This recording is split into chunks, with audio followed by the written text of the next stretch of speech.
வணக்கம், welcome back to கர்க்க கசடர 2. இன்றைக்கி நம்ம பார்க்க போகிற டாபிக் என்னென்னா, ஃப்ரிட்ஜில் வைக்கிற உணவுப் பொருட்கள் ஆபத்தா இல்லையா? இதெல்லாம் இவங்களுக்கு என்ன தெரியும், ஏன் கேட்குறாங்க அப்படின்ட்டு நினைக்கிறதுக்கு முன்னாடி food and nutrition, clinical and medical microbiologist நான் என்பதால் எனக்கு தெரிந்த சில விஷயங்களை சொல்கிறதுக்காக தான் இந்த டாப்பிக்குள்ளே நான் போகிறேன். இது ஏன் நான் சொல்கிறேன்னா, நம்ம ஸ்டூடெண்ட்ஸ் அடிக்கடி வயிறு வலி, எனக்கு லீவு வேணும்ன்ட்டு சொல்லுவாங்க. அப்போ நான் அவங்கக்கிட்ட கேட்பேன், வீட்டில் என்ன சாப்பிட்டேன்னா இட்லி தான் சாப்பிட்டேன்னுவாங்க. நேற்று என்ன சாப்பிட்ட கேட்டால் வீட்டில் தான் சாப்பிட்டேன், வெளியே எதுவும் சாப்பிடல அப்படின்ட்டு சொல்லுவாங்க. ஸோ ஒரு 24 hours to 48 hours ஆகும் ஒரு ஃபுட்டு கண்டாமினேஷன் ஆகிறதுக்கு. அப்போ கண்டாமினேஷன் எங்கே நடக்குதுன்னா வீட்டில் தான்.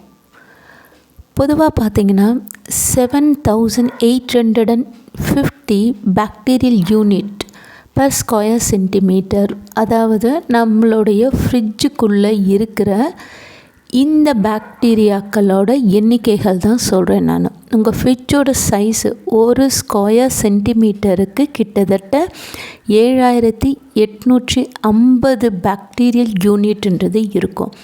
அதை நம்ம எந்த அளவுக்கு வச்சுக்கலான்னா 0 to 10 bacterial unit per square centimetre தான் நாம் வச்சுக்கணும் இருக்கணும். இது எப்படி நம்ம அளந்தா பார்க்க முடியும் அப்படின்றதில் அடிக்கடி ஃப்ரிட்ஜை க்ளீன் பண்ணி வச்சுக்கணும். தேவையில்லாத பொருட்களை நாம் சேர்த்து வைக்கக்கூடாது. பாக்டீரியான்றது இப்போ ஒரு டாட் வைக்கிறோம் வச்சுக்கோங்களேன், அதில் கிட்டத்தட்ட thousands ஆஃப் மைக்ரோப்ஸ் இருக்கும். அப்போது ஒரு ஃப்ரிட்ஜு அப்படின்றது மைக்ரோ ஆர்கானிசத்தோட ஒரு கிடங்குன்ட்டு கூட சொல்லலாம் நாம். பொதுவாக ஒரு பாக்டீரியா 3-4 நாளைக்கு லெஃப்ட்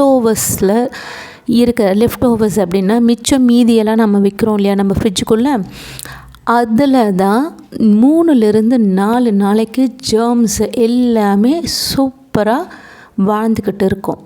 வயிறு வலிக்குது, வாமிட் வருது சிலருக்கு. இது எல்லாமே எதனாலனா இந்த பாக்டீரியல் க்ரோத் ஃபுட்டில் இருக்கிறதால தான்.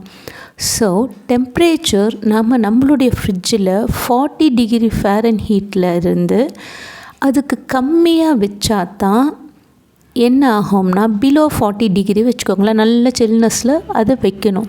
அப்போ தான் இந்த பாக்டீரியாக்கள்லாம் வளர்றது தடுக்கப்படும். அது சாகடிக்கப்படாதுங்க, வளர்ச்சியை தடுக்க வைப்பாங்க. அதாவது ஹைபர்னேஷன்ட்டு அர்த்தம். ஹைபர்னேஷன் அப்படின்றதுனா, ஒரு கரடி குட்டிலாம் இருக்குது இல்லைங்களா, இது சம்மரில் 6 மாதம் உணவுகளாக தேடி நல்லா இருக்கும். மீதி வின்டரில் 6 மாதம் போய் தூங்கிடும் அதோட மெட்டபாலிக் க்ரோத்துக்காக. இதை பேர் தான் ஹைபர்னேஷன் நாம் சொல்லுவோம். கிட்டத்தட்ட இல்லை, அதே விஷயம்தான் ஃப்ரீசர்லேயும் ரெஃப்ரிஜிரேட்டரில் வைக்கிற பொருட்களில் பிலோ 40 டிகிரி ஃபாரன்ஹீட்டில் இருக்கிற எந்த ஃபுட்டுலேயும் பாக்டீரியல் அண்ட் ஃபங்கல் க்ரோத்துன்றது இன்ஹிபிட் பண்ணியிருக்கோம்.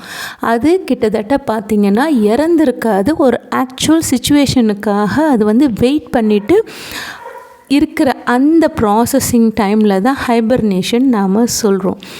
இப்போது இந்த பீரியடில் இருக்கிறப்போ பொதுவாக நம்ம என்ன சொல்லுவோம், ஒரு இட்லி மாவை எடுத்து இட்லியோ இல்லை தோசையோ ஊற்றுறதுக்கு முன்னாடி ஒரு 20 minutes இல்லை ½ an hour பிஃபோர் வெளியே வைப்போம். ஏன்னா சில்னஸ் போயிட்டு ஊற்றினா தான் நல்லாயிருக்கும் அப்படின்ட்டு சொல்லுவோம் இல்லைங்களா. அந்த 20 நிமிஷத்தில் சில்னஸ்லேருந்து ரூம் டெம்ப்ரேச்சருக்கு நம்மளுடைய ஃபுட் பார்ட்டிகல்ஸ் கன்வெர்ட் ஆகிட்டதுக்கப்புறம் பார்த்திங்கன்னா பாக்டீரியா கிட்டத்தட்ட 20 minutesல டபுள் டு ட்ரிபிள் பயங்கரமாக அது மல்டிப்ளை ஆகிடும். அப்போ என்ன தான் பண்ண முடியும் அப்படின்னா, டைரெக்டாக எடுத்து ஊற்றுறதா அப்படின்ட்டு கேட்கலாம். இதாவது பரவாயில்ல, நம்ம இட்லி மாவு இதெல்லாம் நம்ம குக் பண்ண போகிறோம், ஹீட் பண்ண போகிறோம், ஓகே, ஓரளவுக்கு பாக்டீரியாலாம் செத்துரும். சட்னி சாம்பார்லாம் வைக்கிறோமே, அதெல்லாம் நம்மனா எந்த அளவுக்கு சூடு பண்ணுறோம், கொதிக்க சூடு பண்ண முடியுமா? ஒரு தடவை யோசித்து பார்த்துக்கோங்க. அப்போது சில்னஸ்லேருந்து நீங்கள் வெளியே வச்ச உடனே கொஞ்சம் நேரத்தில் அதில் க்ரோத் அதிகமாகிடும். சரியாக நம்ம அது ஹீட்டும் பண்ணாமல் இருக்கிறப்போ அந்த ஃபுட்டு ஆக்சுவலி கண்டாமினேஷன்னா கெட்டு போக ஆரம்பிக்கிற ஸ்டேஜில் தான் நாம் பிள்ளைகளுக்கு பரிமாறுறோம். இந்த மாதிரி சூடு பண்ணி சாப்பிட்ற பொருட்களால் பாக்டீரியல் இன்ஃபெக்ஷன் மட்டும் கிடையாதுங்க, வேறு சில உடல் பிரச்சனைகளும் வரும். கிட்டத்தட்ட பார்த்திங்கன்னா இந்த உணவே ஒரு காசினோஜெனிக் ஏஜெண்ட்டாகவே மாறிடும். காசினோஜெனிக்னால் கேன்சர் காசிங்கன்ட்டு அர்த்தம். ஒருத்தருக்கு எப்போ பார்த்தாலும் பழைய ஃபுட்டே வச்சு சூடு பண்ணி சாப்பிட்றப்போ அந்த ஃபுட்டே விஷமாக மாறிடும். அதனால் நீங்கள் ஃபுட்டு செய்கிறப்போ கொஞ்சம் பார்த்து செய்யுங்க. மேக்ஸிமம் பொருட்களை நம்ம என்ன பண்ணலாம், நம்ம அந்த ஃப்ரிட்ஜுக்குள்ளேருந்து எடுத்து இமீடியேட்டாகவே அதை நாம் குக் பண்ண ஆரம்பிச்சிடலாம். ஸோ ஓகே, நான்வெஜ்ஜெல்லாம் ஃப்ரீசரில் வைக்கிறோமே, அதை எடுக்கவே முடியாது, ஐஸ் க்யூப்ஸாக மாதிரி அப்படியே ஃபுல்லாக இருக்குமே, எப்படி பண்ணுறது அப்படின்றப்போ அட்லீஸ்ட் அதை நல்லா குக் பண்ணுறீங்களான்றதை என்ஷூர் பண்ணிக்கோங்க. ஜஸ்ட்டு ஒரு ஒரு ஹீட் மட்டும் பண்ணி வைக்கிறோன்ற மாதிரி வேணாம். Cooking is different from heating. அதனால் முடிஞ்ச வரைக்கும் ஃபுட்டை ஸ்டோர் பண்ணுறதை அவாய்ட் பண்ணிக்கோங்க. அது ரொம்ப ரொம்ப ரொம்ப நல்லது. ஃப்ரிட்ஜுன்றது வர ஒரு மாச்சுவரி பெட்டி மாதிரி ஆகிடுச்சு. எல்லாத்தையும் தூக்கி அதில் நம்ம அடைச்சி வைக்க ஆரம்பிச்சிட்டோம். இதுக்கெல்லாம் என்ன பண்ணலாம் அப்படின்னா, லெஃப்ட் ஓவர்ஸை அவாய்ட் பண்ணுங்கள். லெஃப்ட் ஓவர்ஸ்னால் மிச்சம் மீதியெல்லாம் தூக்கி உள்ளே வைக்கிறத அவாய்ட் பண்ணுங்கள். நம்மளோட வயிறு ஒன்றும் டஸ்ட்பின் கிடையாது கண்டதையும் போடுறதுக்கு. அதனால் தேவைக்கு அதிகமாக எதையுமே செய்யாதீங்க. இட்லி மாவு ஒரு 2-3 நாள் மட்டும் அரைச்சி வச்சுக்கோங்க. ரொம்ப புளிக்கிற மாதிரிலாம் வைக்காதீங்க. அதுக்கப்புறம் டெம்ப்ரேச்சர் பிலோ 40 டிகிரி ஃபாரன்ஹீட்டில் வைங்க. இன்னும் கூட கம்மி பண்ணுறது ஒன்றுமே தப்பே கிடையாதுங்க. இது ஓரளவுக்கு இதெல்லாமே நம்ம நம்மளுடைய குழந்தைகளோட ஹெல்த்தை பாதுகாக்கக்கூடிய விஷயங்கள் தான். கிட்டத்தட்ட அவங்க சாப்பிட்ற ஒவ்வொரு பொருளையும் 50% தான் அவங்களுக்கு சத்துன்றது, அதாவது நியூட்ரியன்ட்ன்றது போகுது. மீதி 50% ஃபெர்டிலைசர்ஸ், பெஸ்டிசைட்ஸ், இதனால் நிறைய கெட்ட விஷயங்கள் தான், கெமிக்கல்ஸ் தான் அவங்க உடம்புக்குள்ளே போயின்ட்டுருக்கு. அதனால் முடிஞ்ச வரைக்கும் நாமளாவது ஃபுட்டை இந்த மாதிரிலாம் பிள்ளைகளுக்கு கொடுக்காம நல்ல ஒரு அன்னன்னைக்கு சமைச்சு அன்னன்னைக்கு பொருட்களாகவே நம்ம கொடுக்கலாமே, சாப்பிட்ற பொருளாகவே செஞ்சு கொடுக்கலாமே. அதை நீங்கள் மைண்டில் வச்சுக்கோங்க. ஒரு ரசம் சாதமாக இருந்தால் கூட, ஒன்றுமே இல்லை, ஒரு சாதத்தை நீங்கள் தாளித்து கொடுக்குறதா இருந்தால் கூட அது அன்னைக்கு சாதமாக இருந்தால் மிக மிக நல்லது. ஃப்ரிட்ஜு இருக்குது, ஒரு வாரத்துக்கு குழம்பு வச்சுக்கலாம், 2 வாரத்துக்கு குழம்பு வச்சுக்கலாம், அப்பப்போ எடுத்து சூடு பண்ணிக்கலாம் அப்படின்றதெல்லாம் வேண்டாம். ஏன்னா எந்த ஒரு பொருளோட தன்மையும் மாறினே இருக்கும். சூடு பண்ணுறதால மாறுறதால மட்டும் இல்லைங்க, அது நமக்கு நஞ்சாக கூட மாறிடும். நெக்ஸ்ட்டு பார்த்திங்கன்னா, ரூம் டெம்பரேச்சர் வரைக்கும் நிறைய நேரம் ஒரு பொருளை விட்டுறாதீங்க.